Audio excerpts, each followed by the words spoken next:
So welcome back, everybody, to the podcast. I am Paul Morrow here on the Ops Desk. As ever, I am here with my colleague from the U.S. Attorney's Office, the District Attorney of New York, District Attorney of Brooklyn, Eric Seidel, and, of course, retired from NYPD, major case, Chris Flanagan. And today we are going to look at the burgeoning investigation into Letitia James and where this all could be going, because, look, if you accept the premise that the lawfare one was the attempt to keep Donald Trump out of office in 2016, and we've been through that on the Ops Desk with this team, going through Comey and Brennan and the whole gang, and much of what we predicted is coming to pass. Let's look at lawfare two, which is this blizzard of stuff that came at Donald Trump in the lead up to the 2024 election, from people like Tish James and Alvin Bragg et al. So let's just frame it out. The reporting broke recently, relatively recently, that Tish James may have committed mortgage fraud. We got that from our friends over at whitecollarfraud.com. And as it has now been reported, there is a special prosecutor assigned to that case. But also, in a little bit of an unexpected move, a grand jury has been impaneled in the Northern District of New York to investigate whether Tish James deprived Donald Trump of his rights. And we're going to tease out what that means and why this could be Donald Trump's return volley at what Tish James and perhaps others did to him. So, Eric, I want to come to you first. Are these criminal statutes? Like, what's involved here with this grand jury? Let's leave the mortgage fraud on the shelf for now. The grand jury into the deprivation of rights thing. Are these criminal statutes? Yes, there are two statutes that come to mind. 18 U.S.C. 241, 242, where and the crux of it is you use your office, law enforcement office, to deprive someone of his or her civil rights. And that's that would be the investigative basis for this grand jury, according to what we've read. Now, what rights are we talking about? What is it that she even theoretically would have deprived him of? I would imagine the theory could be that they brought these cases in order to knock him out of the presidential race. And that would deprive him of, I suppose, being creative, freedom of expression, Right. the right to run for office. They took his businesses away too. I mean, it could be right.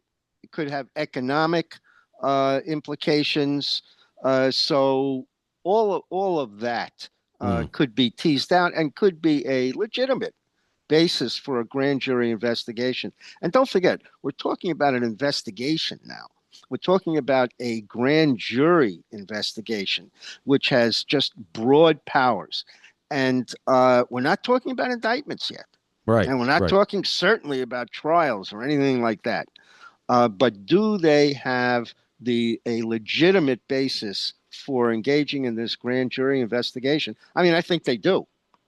All right. Well, then let me tease that out a little bit. So you're in the Northern District of New York.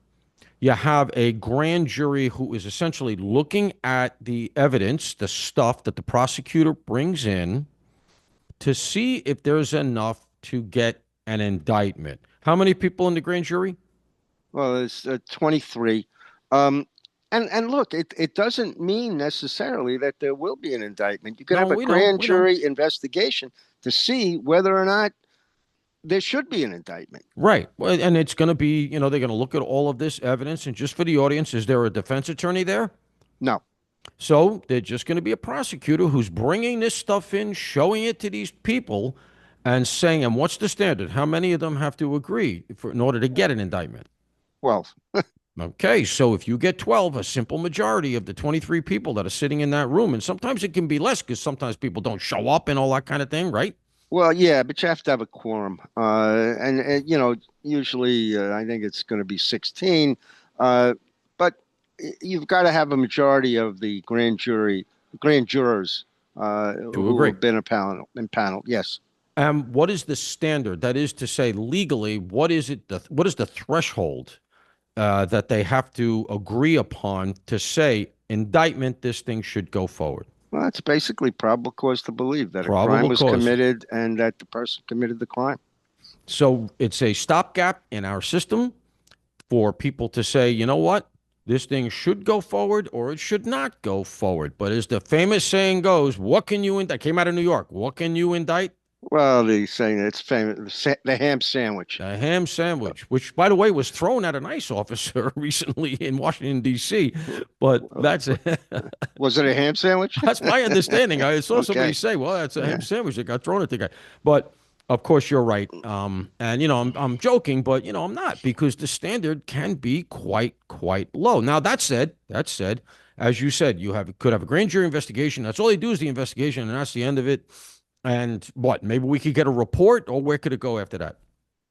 Well, grand jury proceedings are secret. So, as to disclosure of the grand jury proceedings or anything based on that, you probably have to get a judge to approve that. But again, that's down the line. And really, you're relying on the integrity of the prosecutor, because Mhm. the prosecutor, as a practical matter, can shape the decision of the grand jury. That prosecutor can telegraph what he thinks or she thinks, and usually, not always, a grand jury will go along with that. Again, not always, but usually. And if the prosecutor's got integrity and the prosecutor believes that enough proof has been provided to the grand jury, there should be an indictment, there could be a conviction at trial.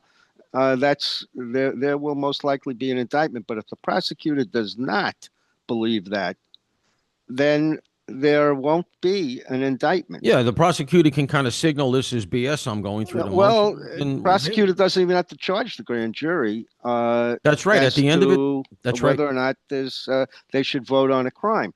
Right, Prosecutor doesn't have to do that. So right, again, right. you're really relying on the integrity of the prosecutor. I think generally, not always. Yeah, but Uh, generally they take it seriously. yeah, Yeah, yeah, they do. yeah. No, I mean that's been my experience as well. This is a good segue for Chris because, look, because the prosecutor has such discretion here, the grand jury comes with a lot of power. It allows the prosecutor to get a lot of stuff. So, Chris, you've presented to the grand jury. When you have a grand jury investigation, federally specifically, what is the kind of stuff that you're going to be doing to get information to give to that grand jury?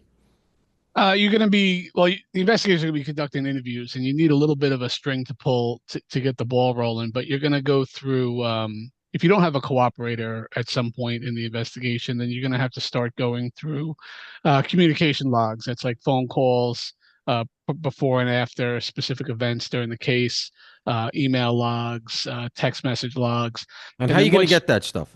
you're going to get those through subpoenas, and then once you see if you get enough to get a search warrant on the contents of those text messages or the contents of those emails, then you're going to need to apply for that search warrant.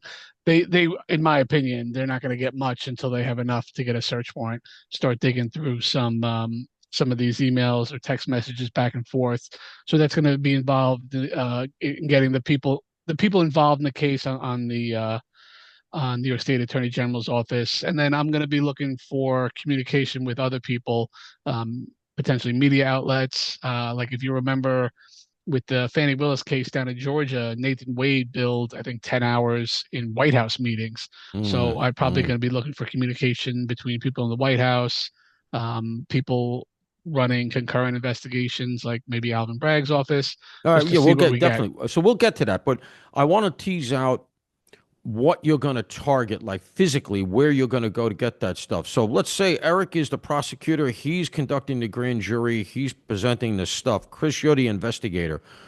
Where are you going to go? Eric says to you, okay, listen, I can get grand jury subpoenas. I can get grand jury search warrants. What stuff are you going to go after? I know what you're going to look for. Where are you going to get the stuff you just talked about? Like call logs I'm getting from the phone company email logs. I'm either getting from the state, depending on how they But record it, whose or phone? Whose phone are you going after? oh, I'm going after Sis James, and I'm also going after, and the lady's name escapes me, but the number one on that case, like the people involved in the AG's office who were directly working or exclusively working on that case. And are you going to go after, let's say, the computer server in the AG's office or that kind of thing? Yeah, definitely. If Once you you get, can get there. if you can get that, but I feel like you need a little to show something to get probable cause to get that. Because once you're getting into computer servers and you're getting out of just like the call logs or the email logs, that involves a search warrant. You're going to need a little more. You can do a subpoena for the logs or communication data back and forth on the server, but the actual content, you would need that search warrant, and you will Hmm. need to build up enough evidence to get a search warrant signed And by a people, judge. a lot of the audience might not know. So, like the difference between a subpoena and a search warrant, what are you going to get with the subpoena? What stuff comes back at you? Subpoena would be like metadata. A lot of times you'll get like you can get financial transactions, you can get call logs in and out, you can get like times and dates and people that were texted. Hmm. You're not getting or emailed, but you're not getting the actual verbiage in the email. So and then certain things are lost to time. Certain text messages can expire if they're not preserved. Obviously, anything on a phone call is lost without being up on a Wiretap. wiretap. But I think when you start looking into some of those emails, and particularly if you get someone to kind of lay out maybe someone in the AG's office or someone with knowledge to lay out the crime itself and who's involved, you should be able to get enough to get a search warrant And so, with and that you data. build, right? You build from the bottom. You got the subpoenas. You're seeing contacts. You say, well, wait a minute. Why is she talking to? Oh, look at this. She's talking to this guy. She's talking to that guy. And then from there, you can build to try to say, hey, I need the content of that stuff, and that's where you're going to need the search warrant. Let me kick in here. I think what you're really going to do is you're going to issue subpoenas to both. Well, let's talk about Tish James because we've been focusing on that, and You got who's I the don't case is think, on. yeah, Put and them I out, think right? we should talk about how we expand that. But let's focus on Tish James. You issue a subpoena to Tish James's office, basically for all communications. Uh, and all records. I mean, there's a boilerplate language that will be all inclusive regarding the case concerning Donald Trump Hmm. or his businesses, and Right. you're going to get all of that stuff. You're going to get the communications, Hmm. uh, and the reason you can do it, well, you might want to do it with a search warrant, is if you think that Tish James's office is going to destroy stuff Hmm. or is not going to provide you everything called for in the grand jury subpoena. So you're And saying a But search warrant that if I where you physically, well, hold on a second, Chris. You're saying a search warrant meaning you go into the office if it yes, got to that point. yes, but in this particular case, personally, Yeah. I don't think that Tish James's office is going to destroy communications or is not going to provide what is called for in the subpoena. I think what they're going to do is they're going to contest the Yeah, subpoena. they'll fight the subpoena. Right. They're going to go to court and say, look, we don't want to provide this stuff because Yeah, it's law enforcement sensitive sources and methods. Yeah, all the whatever it usual is, bullshit. Yeah, whatever yeah, legal yeah, yeah. grounds they We've want to all been there. say. But as to whether or not they're going to destroy things, I don't think they would do that. All right. Well, Uh, it remains to be seen because I got to tell you, Eric, you're a man of faith because the way they've all behaved here, anything is possible. Chris, go ahead. I cut you off. Yeah, the only thing I would say is if you're subpoenaing just the office and you're not like investigating all those calls and emails back and forth and who they're going to, they might have taken some of the more dubious or criminal action kind of out of the office itself and be working that on private emails or on Very good personal point. phones. oh, So okay. I think you really have to go after that because I don't think they're going to say on like the New York State.gov email like, oh, we're going to screw this guy and this is the conspiracy. I So think you want the you're phones going to have themselves, yeah, maybe, right? that's what I'm saying. You're gonna have to go into those call logs and those text logs and see like, oh, they're having a meeting about this case where there's these players here, and then look at Tish James' personal cell phone number. It's blowing up right after that with a bunch of text messages, and Right. she's text messaging people who are in that meeting, and then you're gonna want to go and see if you can get that data, because I feel like more likely than not, that's where you're gonna get the real red Yeah, the flags if they dirty exist. stuff. Okay. Yeah. Yeah. Okay. Good point. But I just want to say, lawyers, they're not always that careful. And, Yeah. No, they're not. No. this is a grand jury investigation. I think personally, it's probably going to take a year. You think it'll take that long, huh? Oh, I think so. You want to do it right. And you want to Yeah. first of all, the methodology would be you want to get all the documents first. Right. Any type of record, document, communication. Then you want to start interviewing people. And then you might want to put people in the grand jury and decide who you're going to give immunity to, etc. Right. I mean, that would be the general methodology of this thing, and it takes time to do all this stuff and to review all this stuff. Does Letitia James, the sitting Attorney General of New York State, sometime in the next year, end up getting a subpoena into the grand jury? Her personally? Yeah, her personally. Probably not, because you don't want to give her immunity. She's going to just she'll take the fifth, and that'll be it. Yeah. If you want to, have a show where you're forcing her to take the fifth for political reasons because it looks like shit. Right. You might decide you want to do it. Right. But that's a Hail Mary at the end. Yeah, she's you're not gonna. She's the target. She's the target, obviously. Let's face it. Yeah. All right. So we got the methodology down. I didn't think it would take as long as a year. I was thinking 6 months, but whatever. Just because there's so much political pressure here. But you're probably right, because you got to get this stuff. They're going to contest it. You're going to have to go through all of that, right?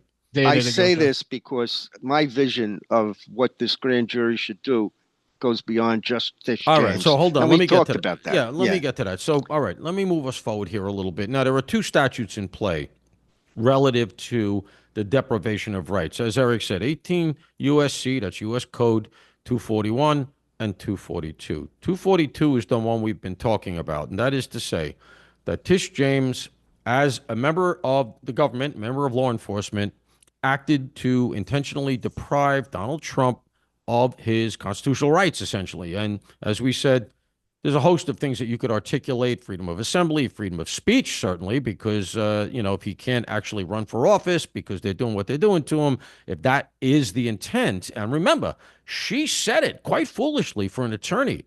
I'm going to get Donald Trump. That's what she ran on. That's, to me, that's the predicate for this whole thing. Absolutely, of course. And the same thing with Bragg. He ran on this. They ran on it. So the thing is, it was such nitwits to put out there as lawyers that they were going to do that. But let me segue into where we're going. But that's 242. USC 241 is conspiracy to commit 242. Now, why does that matter? Because the conspiracy charge is a felony, whereas, surprisingly, the 242 charge is not. So if Tish James is doing it by herself, unless she used a weapon or somebody got hurt, which we don't have in this case, as far as I know, then it's only a misdemeanor. Except she's got her, people in her office also. Right. So that could be a conspiracy as well. Right. And there is reportedly somebody else involved. And number two, who's, I can't remember, is Levy? What's her name? Do you remember? Eric? No. It doesn't matter. All right. Anyway, she has people that seem to be involved with her. That came out, what I just said came out in the context of the mortgage fraud, but that's not what we're talking about here. So the point is, what this prosecutor is going to want, if he believes that there is a case there, is the conspiracy charge. And that means he's going to have to show that there was at least one other person colluding with her in order to do this. And I think this is really, really significant here, because that carries up to 10 years. But also, if she has to plead from a 10-year hit, she may end up looking at a couple of years here. It's doubtful, but you never know. But also, if she's convicted of a felony, She, by operation of law, no wiggle room, she loses her law license. She can't continue to be the attorney general. I don't see how she could do it. And so to me, that's the real hammer. Eric, now let's go to you. There's conspiracies, and then there's conspiracies with a capital C. We have the people in her office who may have helped her. Tease that out, but also tease out what could be the larger conspiracy here. Well, the way I see it is you've got possibly Bragg, where Bragg, as we've said, agrees with her. He's going to do the criminal case. She's going to do the civil case. Now, you also have possibly the involvement of the Department of Justice under Biden. And that comes through, as we've talked about, a guy by the name of Matt Colangelo, Right. who resigned his significant position in the Department of Justice to go resigned or took a leave of absence. I'm not sure, Right. but he became a basically an ADA, an ADA in Bragg's office in order to participate in the investigation and trial of Trump, the criminal trial, and that's a little odd to say the A little least. odd Yeah, to leave the number 3 spot in yeah, DOJ to it's go be a very line attorney in right. Bragg's office. Are you So kidding? you want to see, I mean, what were his discussions with or communications with people in his office regarding this thing? What were they with Bragg's office? What were they with, if any, with Tish James's office? Now, it goes. I think you can make an argument, and you don't want to bite off more than you can chew. Sure. But you've got what were the cases against Trump? What was you have the federal cases with Jack Smith. You've got the case with Fannie Willis. Mm-hmm. You've got, as we talked about, as with Chris, you got that trip by was it Nathan Wade to Washington Yeah, to it's all talk forget. about That whole case fell something, apart. Yeah. you know. But it's the use of prosecutions to knock Trump out, and just take him out of the race. So Knock him, if you I know. am hearing you correctly here, and I know you know this didn't you don't know that this happened. You're No, just I don't. theorizing that from grabbing the communications and from doing the investigation in the grand jury, maybe giving people immunity and saying, look, you can't be convicted on anything you say in here as long as you don't lie. So you have immunity. You can safely speak as long as you tell us the truth. Get in that chair in the grand jury. Tell us, were you directed by anybody to do this? And the theory could be that all of this stuff, Fannie Willis, Alvin Bragg, Tish James, Nathan Wade, the whole clown show, that somehow or other this was directed from the White House? I mean, it wasn't going to Or be there Biden. was, even if it Who? wasn't, necessarily directed, was there a plan? Was there an agreement that this would be the way to go to knock this guy out? What about is it possible we would see, let's say, some discussion among the players here of Judge Mershon? Possible. Look, I mean, how was he selected? Um, there was some rulings that I'm sure were raised on appeal that he made during the trial. Look, that's a hard one. I don't know. It's more speculation, and I don't want to get into the crazy No, conspiratorial no, we don't know. realm But it here. was a But crazy time. but what I will say is, these are all fertile grounds. These are all interesting questions to ask in a grand jury and to suss it out if you can in a grand jury through the communications you can get a hold of and through the people you can talk to. Uh, And who knows what you're going to come up with? Yeah, You grand might come jury. up with something, or you might that's Take you come in up exactly funny with it. nothing. directions. Yeah, go ahead, Chris. That's exactly it. It's what you can come up with, and the person, and just thinking about it because you mentioned the name Paul. The person I'd be looking to flip right now, and I'd be taking a deep dive on, is that Jennifer Levy, who was I think the Levy, number right, 2 spot right. in the AG's office. I chaired on that specific case against Trump, but if you remember, she I believe is the same person who signed the mortgage documents That's right. for that house. I think either the house in Brooklyn or the house in Maryland. I can't remember which No, one. the But house in Virginia. I'm sorry, Virginia. I'm Yeah, getting her confused with Schiff, what a Maryland house. But yeah, so yeah, she signed she did. You're a right. state Yeah, attesting that that's the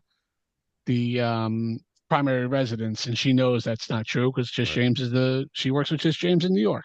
right. So a small little thing to pull on, but what else is if that Jennifer Levy has any other skeletons in a closet or any other legal problems, like that is the person who I think could most likely spell out what happened. Well, listen, you'd have a lever over her because I agree. That's who you'd want to go at because she's a lawyer as well.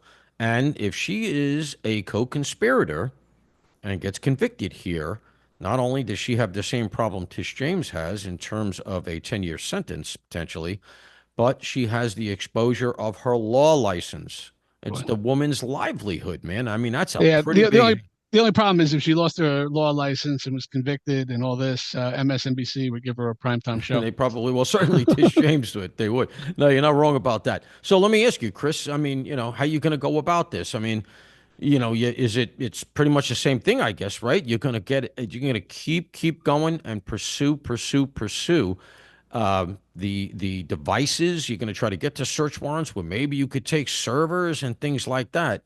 Um, you see, I mean, like, let me ask you this: is there a particular thing that would be on your wish list here? If I were to say Investigator Flanagan, you're going to be able to ask for one device or one computer here or something like. What's the holy grail here to try to get to the point that you can have a big conspiracy?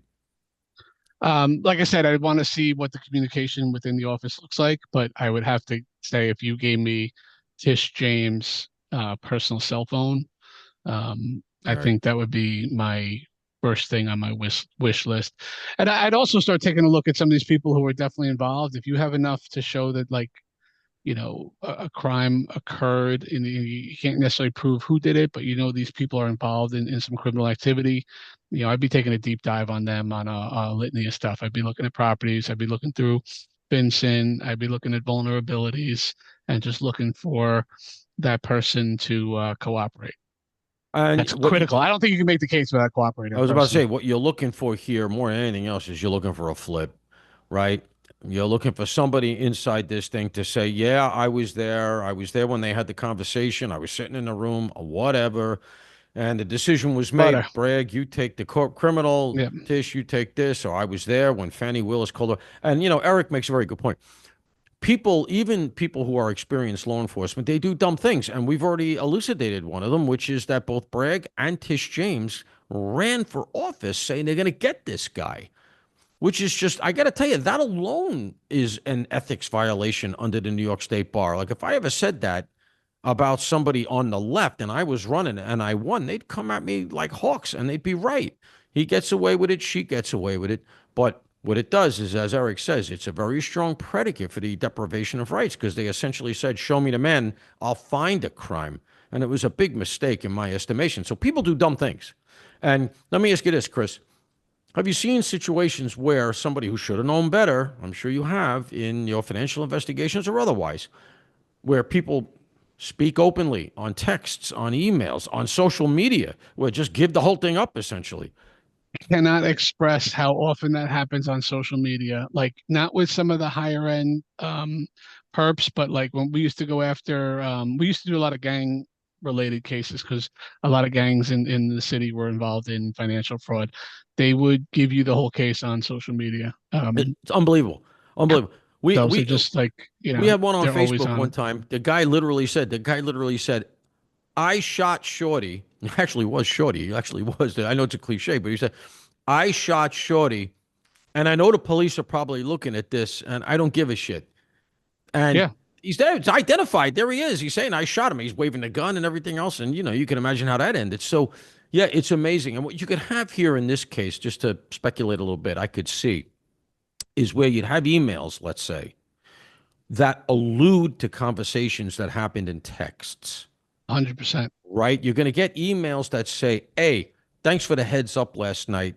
I'm going to do XYZ today. And that gets you into a realm where you could say, well, hey, we're not seeing these communications that they're alluding to. There's another universe of stuff we're not getting. Am I wrong? Yeah, and there's also stuff like you really have to take get a deep dive into like once you start if you start getting verbiage, you're gonna have to take a deep dive into like the language of the office.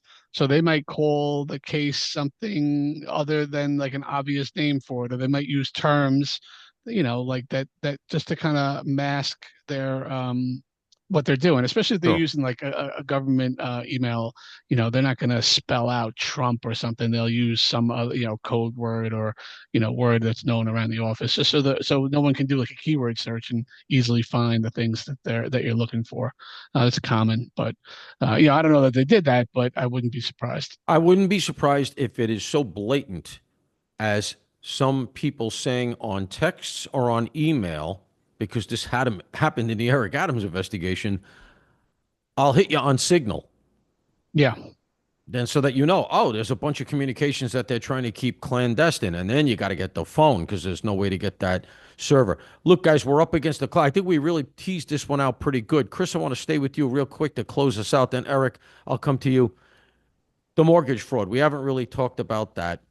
But I just want to just close with that because that's going on simultaneously. Now we understand that not in the grand jury that we all just talked about up in the Northern District, but with a special prosecutor, a guy named Martin. I don't believe it's the same grand jury. You have this mortgage fraud investigation going on relative to the fact that she seems to have allegedly falsified documents relative to a house in Virginia, claiming it's her primary residence to get a better rate, and claiming that the house that she owns in Brooklyn has fewer units than it actually has, because that would make it a commercial unit. She claims it's four, it's actually five, and five and above is commercial, and it's a higher mortgage rate. Today, it broke on social media. There are photos of this guy, Ed Martin, the special prosecutor, outside the house in Brooklyn with another person looking up at the house. I guess they went to eyeball the crime scene, quote unquote. So that clearly is moving forward as well. Chris, you've done mortgage frauds. So, you know, what are we looking at here? What are the charges? Like mortgage fraud is not a charge. Like what are the charges that could be brought here? Remember, we're in federal land. What kind of charges do you think could be brought here? And is she in jeopardy on this thing? She is in jeopardy. So I think you'd have wire fraud, and then you'd have like I don't know the Yeah, larceny mail statutes fraud, all for those yeah bullshits. mail Yeah. fraud, filing for false instrument for filing. And I don't know the names of them in the federal database Yeah, they're all statutes as much. bank things because Yeah, it's bank a things, but mortgage. Yeah. but you're also filing like official documents and you're falsifying them, like you're presenting to a government Right. agency. That's a crime as well. Um, it gives me pause, I would say, to look at what they did to Trump with the mortgage, with the insurance and the mortgage things, and then look at what James did, which is different. And hers is more, I think, more clearly a crime, but it's also a little bit lesser.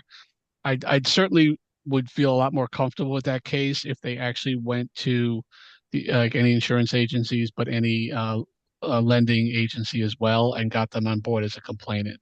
I Right. don't like the idea of going after people without a complainant on stuff like that. Well, there may be because she misrepresented herself to the mortgage company, to the bank, and some bank officer had to take her at her word, and the documents are notarized.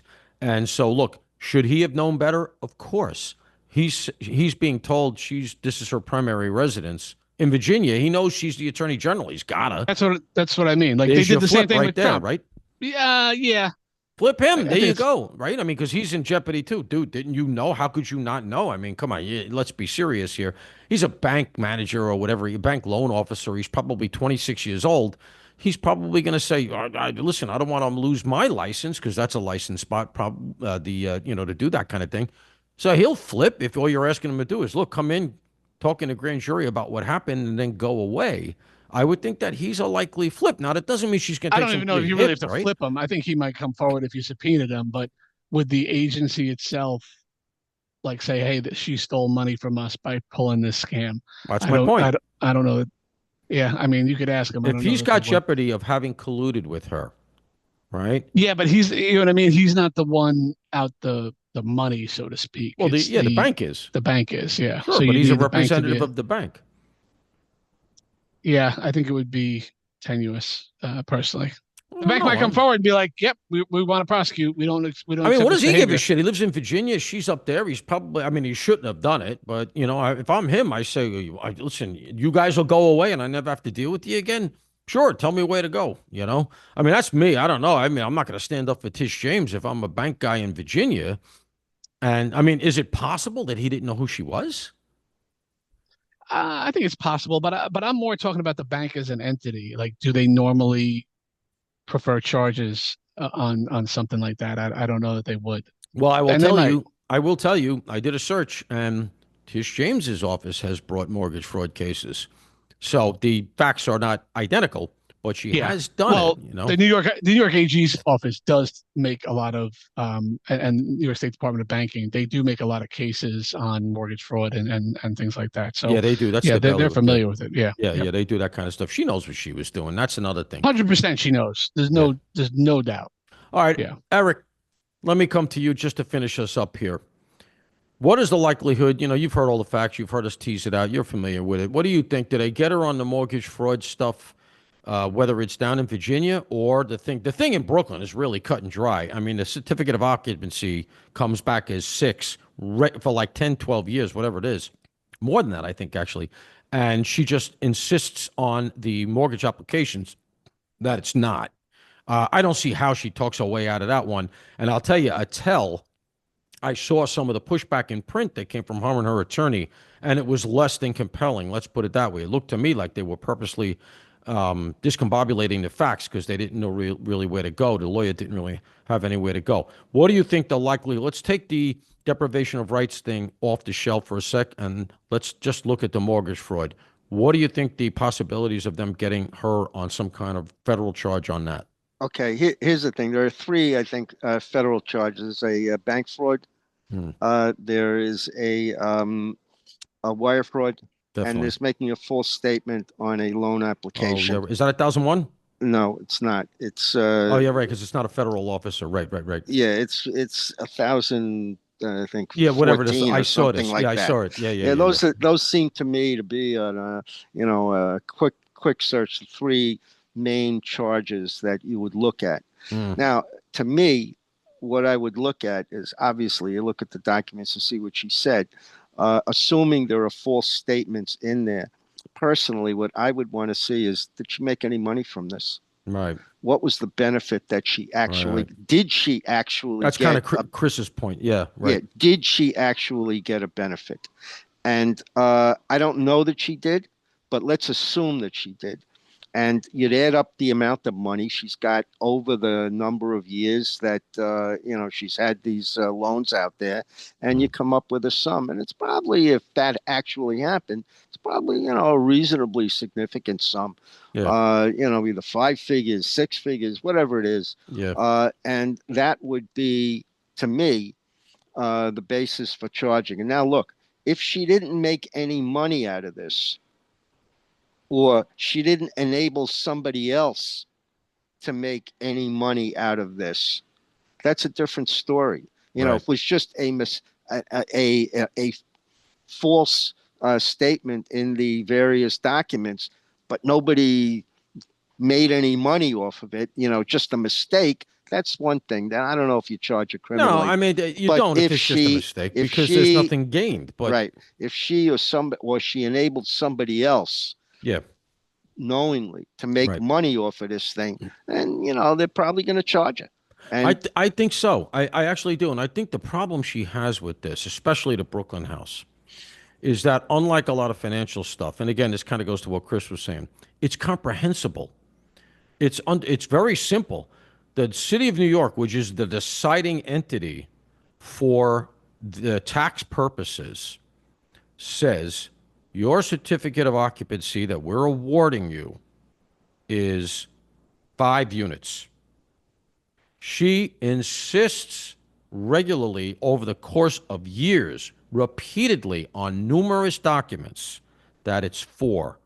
And the distinction is, as we know, She therefore gets a lower loan rate. You take the difference in the two rates, as in the rate that would have been charged, there's your benefit. And Okay. And, assuming again, she got that, you add it up. well, that's And the reporting. I mean, yeah, we got yeah, to I know assume, that's, listen, I've seen I well, understand. actually, I shouldn't say it. It's No, no. more than the reporting. I've seen the documents. Okay. But are there documents showing that that's what she made money off of this thing? And Well, that the no, there's not going to be a check that was cut to her. There's no, going to no, be no, her no. mortgage payments.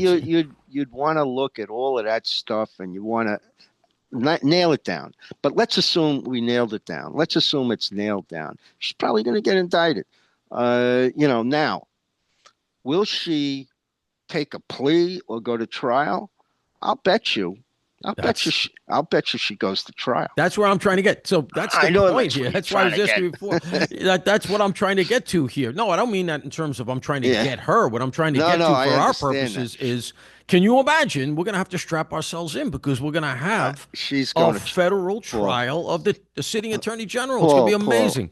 She's going to go to trial because she's going to portray herself as a victim. 100%. She's going to be the one persecuted by Donald Trump. She's going to try and do actually what Trump did was to turn himself into, A martyr. a martyr. And, that plays in New York City, No question. but does it play upstate? In the Northern District of New York, way Yeah. up by Albany. Yeah. And you get a lot of rural people up there. If it's in Albany, and I'm not that. I mean, Northern District is an enormous district. It's all Right. those things up there are tremendous. So Right. Well, they have a large jury pool to pull from. exactly. To pull from. So the jury selection is going to be so key. Yeah. What a circus that will be. Now, it Yeah. won't be televised, but it's going to be heavily. Who knows if it'll be televised or not? But I mean, that case, would take a much shorter period of time to make than the investigation that we were talking about before will take to do. Right. Mark my words. We will, at some point in the future, hearken back to this conversation and say we got it all right. I'm telling you now, they're going to get indictments on all of this. And she is going to go to trial. Eric, I'll give you the last word, then I'll go to Chris. Does it go that way? I think you just took my last words. You agree. Chris? I do. Chris, what do you think? Yeah, couldn't happen to a nicer person. You play with fire, you get burnt, and these people have it coming to them because the way the justice system was used over the last, since Trump walked down that staircase, escalator, has been a real shame, and it's really, I feel like, hurt the justice system and faith in important pillars of our country. Yeah, 100%, up and down the line, all the way to the federal level. It's a shame. All right, guys, we've teased this out. I think we're going to be proven prescient and appreciated. As ever, folks, we appreciate you. We are the Ops Desk Podcast, and for all of us here, to all of you, please stay safe.